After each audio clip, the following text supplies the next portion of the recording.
2 Chronicles. Elijah had booked a visit to the Arenal volcano. People year-round would make their way to the mouth of the volcano. It was a glorious sight. Arenal would sometimes put on a show for his guests. Elijah and Mary got onto the minibus for the day trip.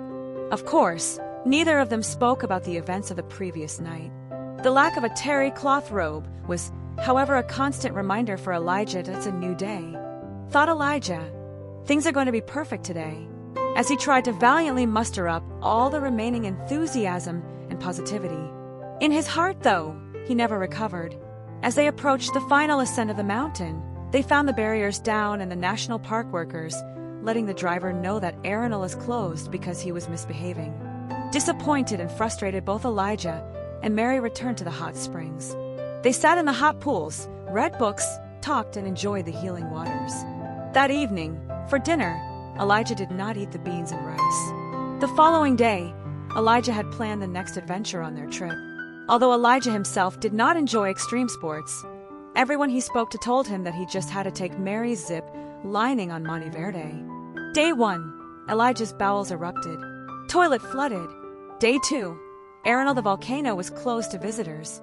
Day 3, the drive to Monte Verde. No one told Elijah about the drive up Monte Verde. It is pretty evident that Monte Verde simply means in English the Green Mountain. The climb up Monte Verde was probably the most stressful thing that Elijah ever did in his life. They were on a coach bus. The first 2 hours of a 3-hour drive from La Fortuna to Monte Verde were very smooth. The bus driver had chosen a funny Costa Rican movie to play on the bus. And although neither Mary nor Elijah could understand Spanish, they found themselves enthralled by the movie. Then the bus stopped. Elijah looked to Mary and asked, "What's going on? We still have another hour for our destination." Elijah, who was sitting by the window on the right side, made the mistake of looking out. There was no road on his right. There was only a 60 or 70-foot drop. He instinctively jumped away from the window, thinking that he was going to single-handedly keep the balance of the bus on the left in order for the bus to not tip over and fall. When he looked through the massive front windshield, he saw that the road up Monte Verde looked like a single lane that meandered and twisted and turned its way up the mountain. Interestingly enough, although it was the width of a single lane, in fact, the road was used for two-way traffic. The bus driver then did the unthinkable. He opened the door of the bus. He stepped out. It looked like he was calculating whether or not he was going to make the next turn, or if he was going to fall and die in the 70-foot drop.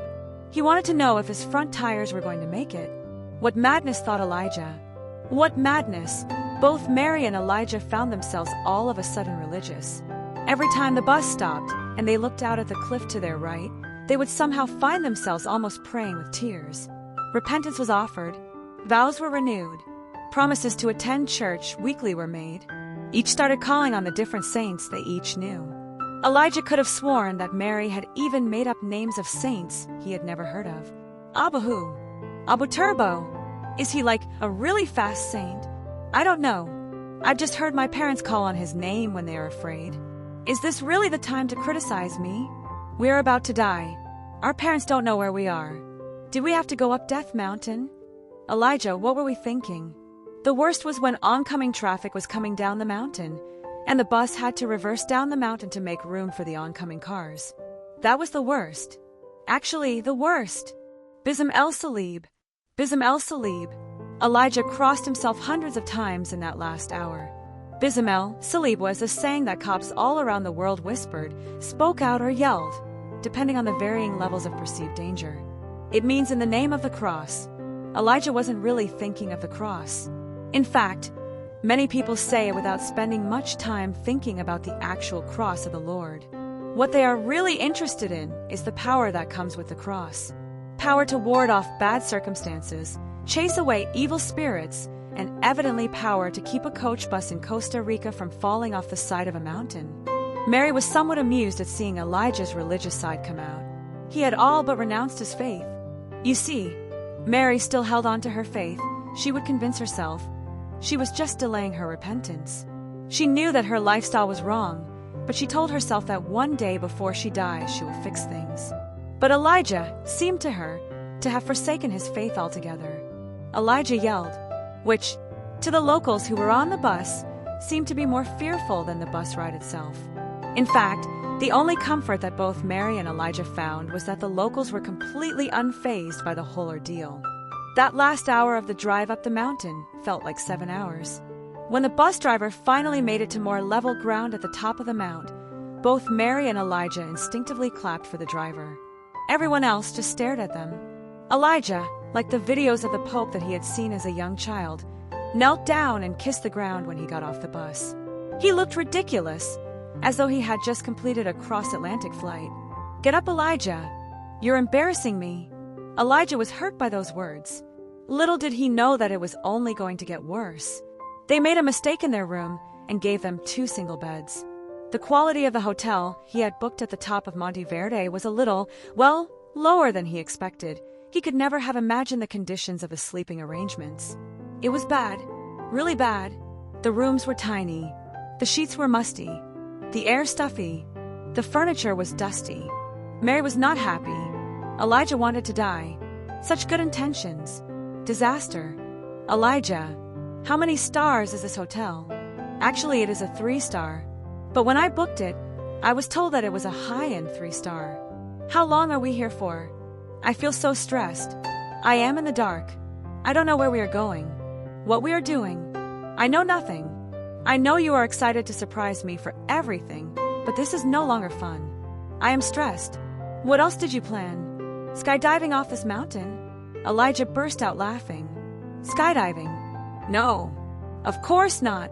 He turned away and mumbled, "No, I plan to take you on the country's longest 5 kilometers, zip lining through the rainforest.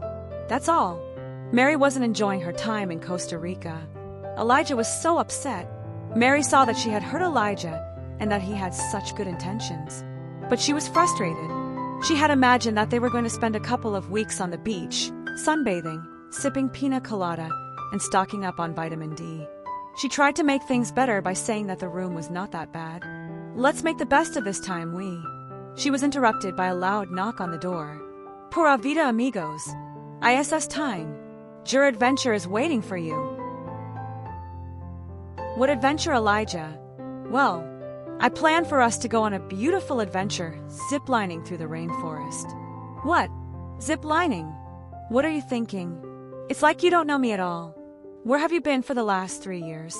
Don't you know I hate heights?" "Hello, Mr. Elia. Are you there?" "Yes. We're coming. We'll be there in a moment." "Coque. Pura vida, amigos."